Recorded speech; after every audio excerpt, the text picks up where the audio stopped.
Hello Jain दोस्तों, मैं Rahul Singh Rahul wifi study में आपका बहुत बहुत स्वागत करता हूं।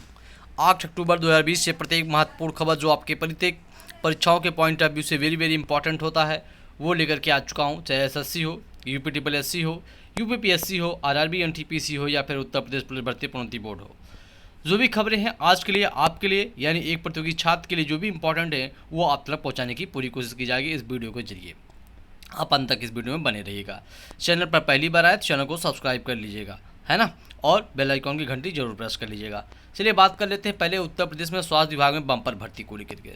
जी हाँ, उत्तर प्रदेश सरकार स्वास्थ्य विभाग में बम्पर भर्ती करने जा रही है, उसके में बात किया जाएगा। और कर्मचारी चयन आयोग यानी स्टाफ सिलेक्शन कमीशन एसएससी ने परीक्षा तिथि में बदलाव किया है। 12 तारीख से, जैसा कि आप लोग जानते हैं, एसएससी सीएचएसएल की परीक्षाएं टायर 1 जो शेष बच्चे थे जिनकी मार्च माह में परीक्षा नहीं हो पाई थी, उनका जो है डेट लगा है 12 से 21 के बीच में संभवतः। उसके बाद जेईई की परीक्षाएं हैं और भी परीक्षाएं एसएससी की जाएंगी, उसमें कुछ बदलाव किए गए हैं। क्या वजह है अभी बताई जाएगी। उत्तर प्रदेश और दिल्ली में सबसे ज़्यादा फर्जी विश्वविद्यालय, तो अगर आप खास तौर पर डिस्टेंस की बात किया जाए, जो डिस्टेंस एजुकेशन होते हैं उनमें हम कहीं न कहीं चक्कर में फंस जाते हैं, फर्जीवाड़ा के चक्कर में फंस जाते हैं और फर्जी विश्वविद्यालय बहुत सारे हैं उत्तर प्रदेश दिल्ली में, एक रिपोर्ट के जरिए पता चला है। नोबेल पुरस्कार की घोषणा 5 अक्टूबर यानी विश्व शिक्षक दिवस से शुरू हो चुका है और इसी क्रम में अब सबसे पहले चिकित्सा, उसके बाद भौतिकी और कल जो है रसायन विज्ञान के जो है नोबेल पुरस्कार विजेताओं की अनाउंसमेंट कर दिया गया है। इसके सामने बात की जाएगी। तो चलिए बात करते हैं पहले स्वास्थ्य विभाग में बम्पर भर्ती को लेकर के। खबरें यहाँ से आप देख सकते हैं, न्यूज़पेपरों से कलेक्ट की गई हैं, हिंदुस्तान जॉब से हैं। चिकित्सा एवं स्वास्थ्य में 4000 से अधिक फार्मासिस्टों की नियुक्ति होगी, बड़ी चीज़ है। लखनऊ से खबर है, चिकित्सा एवं स्वास्थ्य विभाग में खाली पड़े 4000 से अधिक फार्मासिस्टों के पदों को सरकार शीघ्र भी भरने जा रही है। विभाग में कुल 11,896 स्वीकृत पदों में से इस समय 4000 से अधिक पद अभी रिक्त हैं। विभागीय अधिकारियों का कहना है कि फील्ड में फार्मासिस्ट के कुछ और भी पद खाली पड़े हैं, जिसका ब्यौरा मंगाया जा रहा है। इसके बाद सभी रिक्त पदों का संकलन किया जाएगा और इसके पूरा होते ही नियुक्ति संबंधी प्रक्रिया प्रारंभ की जाएगी। डिप्लोमा फार्मासिस्ट राजपात्रित है ना गेस्टेड अधिकारी एसोसिएशन के प्रांतीय महामंत्री अरविंद कुमार वर्मा ने बताया कि शासन के वित्त विभाग के अनुसार प्रदेश में फार्मासिस्ट को करीब 12,000 पद सृजित हैं, परंतु स्वास्थ्य महानिदेशालय व जिलों में तैनात मुख्य चिकित्सा अधिकारियों को इन पदों की वस्तु स्थिति यानी रिलोकेशन की जानकारी न होने के कारण अलग से करीब 3,000 पदों पर भ्रम की स्थिति कई वर्षों से भी बनी हुई है। विभाग में मूल पद फार्मासिस्ट के बाद सभी मसलन चीफ फार्मासिस्ट, प्रभारी अधिकारी फार्मेसी, विशेष कार्य अधिकारी फार्मेसी तथा संयुक्त निदेशक फार्मेसी के 100% पदोन्नति के हैं। वहीं फार्मासिस्ट के ठीक ऊपर चीफ फार्मासिस्ट और प्रदेश में इस समय चीफ फार्मासिस्ट के 650 पद खाली पड़े हैं। इसी तरह बात करें प्रभारी अधिकारी के 70 पद रिक्त पड़े हैं और अगर इन दोनों पदों पर हर फार्मासिस्ट को प्रोन्नति कर दिया जाए तो करीब 750 पद और रिक्त हो जाएंगे, जिसे जोड़कर सरकार करीब 5,000 फार्मासिस्टों की नियुक्ति कर सकती है। लेकिन रिक्त पदों पर पदोन्नति नहीं हो रही है, नतीजा सीधी भर्ती के मूल पद पर नियुक्तियां अवरुद्ध हैं। अब सरकार ने नई पहल के तहत मूल पद पर नियुक्तियां शुरू करने की कवायद प्रारंभ की है, तो सोमवार के बाकी बचे पदों का संकलन भी शीघ्र पूरा हो जाएगा। तो आप देख सकते हैं कैसे होती है नियुक्ति, यानी योग्यता क्या होती है। न्यूनतम इंटरमीडिएट विज्ञान यानी बायोलॉजी से एवं फार्मेसी में 2.5 वर्ष के आपके पास डिप्लोमा भी होना चाहिए। आगे बात करेंगे कर्मचारी चयन आयोग के संबंध में। एसएससी के बारे में बात किया जाएगा, स्टाफ सिलेक्शन कमीशन के बारे में। आप देख सकते हैं बिहार चुनाव के कारण एसएससी की भर्ती परीक्षाओं के कार्यक्रम में बदलाव किया गया है। जैसा कि आप लोग जानते हैं नवंबर में आपकी जो है बिहार विधानसभा चुनाव है। 5 परीक्षाओं के कार्यक्रम में संशोधन, सीएचएसएल टायर 1 के कार्यक्रम में कोई परिवर्तन नहीं किया गया था। यानी अगर आप कंबाइंड हायर सेकेंडरी लेवल का एग्जाम देने जा रहे हैं 10+2 मतलब, तो आपका एग्जाम डेट में किसी प्रकार की कोई भी रेक्टिफिकेशन नहीं की गई है। कर्मचारी चयन आयोग ने बिहार चुनाव को देखते हुए कई भर्ती परीक्षाओं के कार्यक्रम में बदलाव किया है। आयोग ने अक्टूबर 2020 से जनवरी 2021 के बीच होने वाली भर्ती परीक्षाओं की नई तिथि जारी की है।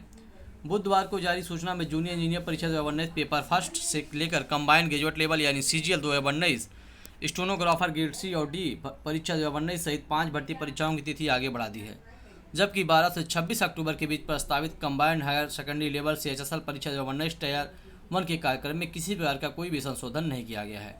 बता दें कि बिहार में अक्टूबर-नवंबर 2020 में चुनाव होने हैं और एसएससी की जिन भर्ती परीक्षाओं की तिथि को आगे बढ़ाया गया है उनके केंद्र बिहार में भी हैं।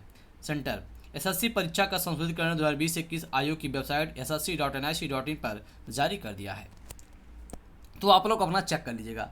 संशोधित परीक्षा करना मैं आपको बता देता हूँ, यहाँ देख सकते हैं।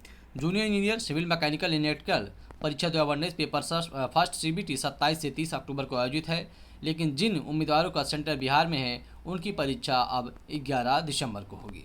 Combined higher secondary combined graduate level CGL परीक्षा 2019 टायर 2 CBT जो 2 से 5 नवंबर को होनी थी, वह अब 15 नवंबर से 18 नवंबर के बीच कराई जाएगी। वहीं एसएससी सिलेक्शन पोस्ट फेज 8 की परीक्षा 2020 जो 6 से 10 नवंबर के बीच होनी थी और जिन उम्मीदवारों का केंद्र बिहार में था, अब उनकी परीक्षा 14 दिसंबर को होगी। शेष परीक्षार्थियों की परीक्षा तिथि में बदलाव नहीं किया गया है। वहीं बात कर ले स्टेनोग्राफर ग्रेड C और D की परीक्षा 2019 जो 16 से 18 नवंबर के बीच प्रस्तावित थी, वह अब 24 दिसंबर से 30 दिसंबर के बीच कराई जाएगी। वहीं junior engineer civil mechanical electrical परीक्षा 2019 पेपर सेकेंड जो 31 जनवरी 2021 को जगह अब 21 मार्च 2021 को कराई जाएगी। तो आप लोग देख सकते हैं, एक अच्छी चीज़ यहाँ पर आप देखते हैं, कुछ छात्रों को वायरल की फीवर दिक्कत हो सकती है या फिर उसको नॉर्मल फीवर आ सकते हैं, तो उनके लिए एक बड़ी राहत की खबर है कि खांसी बुखार वाले अभ्यर्थी भी दे सकेंगे एसएससी की परीक्षा। कर्मचारी चयन एसएससी ने 12 अक्टूबर से शुरू होने वाली भर्ती परीक्षाओं में CBT आधारित जो आपकी परीक्षा CHSL की शुरू होनी है, अगर आप खांसी बुखार से ग्रसित हैं तो आप भी परीक्षा दे सकते हैं, है ना। इससे पहले 29 सितंबर को एसएससी ने एक नोटिस में कहा भी था कि कोविड-19 से संक्रमित अभ्यर्थियों और बुखार खांसी जैसे सिम्टम्स अगर किसी को हैं तो अब परीक्षा केंद्र से प्रवेश की अनुमति नहीं दी जाएगी। लेकिन इसमें संशोधन करते हुए एसएससी ने कहा है कि अगर आपको खांसी बुखार हैं तो भी आप परीक्षा दे सकते हैं, तो एक अच्छी चीज़ है। अब आगे बात करते हैं यहाँ से सबसे बड़ी चीज़ है, इसके संबंध में ऑफिशियल नोटिस भी जारी किया गया है। उत्तर प्रदेश और दिल्ली में सबसे ज़्यादा फर्जी विश्वविद्यालय हैं, तो आप लोग सतर्क रहिएगा। बहुत ही जल्दी चपेटे में आ जाते हैं हमारे छात्र। 24 फर्जी विश्वविद्यालयों में 7 दिल्ली व 8 उत्तर प्रदेश से संचालित हैं। यूजीसी ने छात्रों को इनमें प्रवेश न लेने की सलाह दी है।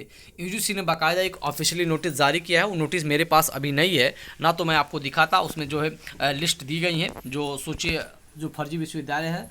आप देख सकते हैं विश्वविद्यालय अनुदान आयोग ने बुधवार को देश भर के 24 फर्जी विश्वविद्यालय और संस्थाओं की सूची जारी की है। इनमें सर्वाधिक 15 उत्तर प्रदेश और दिल्ली में है। यूजीसी ने छात्रों को इनमें प्रवेश न लेने की सलाह भी दी है। इस सूची में उत्तर प्रदेश के सर्वाधिक 8 विश्वविद्यालय हैं, जबकि 7 के साथ दिल्ली दूसरे नंबर पर है। यूजीसी सचिव रजनीश जैन ने कहा कि सभी स्वयंभू और गैर मान्यता प्राप्त संस्थान हैं। उन्होंने कहा कि उन्होंने कोई भी डिग्री देने का अधिकार नहीं है और उड़ीसा और पश्चिम बंगाल में 2-2, कर्नाटक, केरल और महाराष्ट्र, पुडुचेरी और महाराष्ट्र में 1-1 फर्जी विश्वविद्यालय हैं। दिल्ली के 7 फर्जी विश्वविद्यालयों की अगर बात किया जाए तो आप देख सकते हैं commercial university limited, united nations university, ADR centric जुडिशन university, vocational university, Indian institute of science and engineering और Vishwakarma open university for self employment और आध्यात्मिक विश्वविद्यालय। तो इन है जो नाम है दिल्ली के हैं खासतौर पर। हमारे उत्तर प्रदेश में भी ऐसे तमाम विश्वविद्यालय हैं जो फर्जी तरीके से आपको डिग्री प्रोवाइड कराते हैं, तो आप लोग सतर्क रहिएगा, है ना। बहुत ही सब कुछ जानकारी लेने के बाद ही आप एडमिशन लीजिएगा। आगे बात करेंगे, जी हाँ, कल जो है घोषणा कर दी गई है रसायन शास्त्र के लिए जो है नोबेल पुरस्कार की। और जैसा कि आप लोग जानते हैं ये पुरस्कार के अनाउंसमेंट हो रहे हैं और आपको कुछ महत्वपूर्ण चीज़ें इसके बारे में पता होना नोबेल पुरस्कार के बारे में। ये पुरस्कार प्रोवाइड कर कराया जाता है 10 दिसंबर को, विश्व मानवाधिकार के दिवस, है ना। बात कर लेते दे सकते हैं नोबेल पुरस्कार की घोषणा की कड़ी में बुधवार को रसायन विज्ञान के क्षेत्र में भी इस साल के पुरस्कार विजेताओं के नाम का ऐलान हो गया है। रसायन का नोबेल जीनोम एडिटिंग, ये चीज़ है, जीनोम एडिटिंग की तरीका की खोजने वाली 2 महिला वैज्ञानिकों यानी फ्रांस की जो हैं प्रोफेसर इमैनुअल शारपेंटियर और अमेरिका की वैज्ञानिक जेनिफर डॉडना को दिया है। स्टॉकहोम में royal Swedish academy of sciences के इस प्रतिष्ठित पुरस्कार की अनाउंसमेंट की गई है। वहीं नोबेल पुरस्कार चयन समिति ने यह भी बताया कि 2012 में शारपेंटियर और डॉडना ने CRISPR यानी CAS 9 जेनेटिक कैंचियों की खोज भी की थी। इसके बाद जीनोम एडिटिंग की पद्धति बड़े स्तर पर अपनाई जाने लगी और इनकी इस खोज के लिए जीव विज्ञान लाइफ साइंस एक नया मुकाम भी मिला है। तो नोबेल समिति का ये भी मानना है कि इनकी खोज में मानवता का एक बहुत बड़ा भला हुआ है और जीवों के DNA को बदलना जाना संभव हो पाया है। नई तकनीक के कारण कैंसर और अनुवांशिक रोगों का उपचार में भी इम्पोर्टेंस मदद मिली है। और नोबेल पुरस्कार में स्वर्ण पदक और 1 करोड़ स्वीडिश क्रोनार यानी करीब 8.19 करोड़ रुपए के पुरस्कार प्रदान की जाएगी, जो हाफ इन दोनों में डिवाइड कर दी जाएगी, बांट दी जाएगी।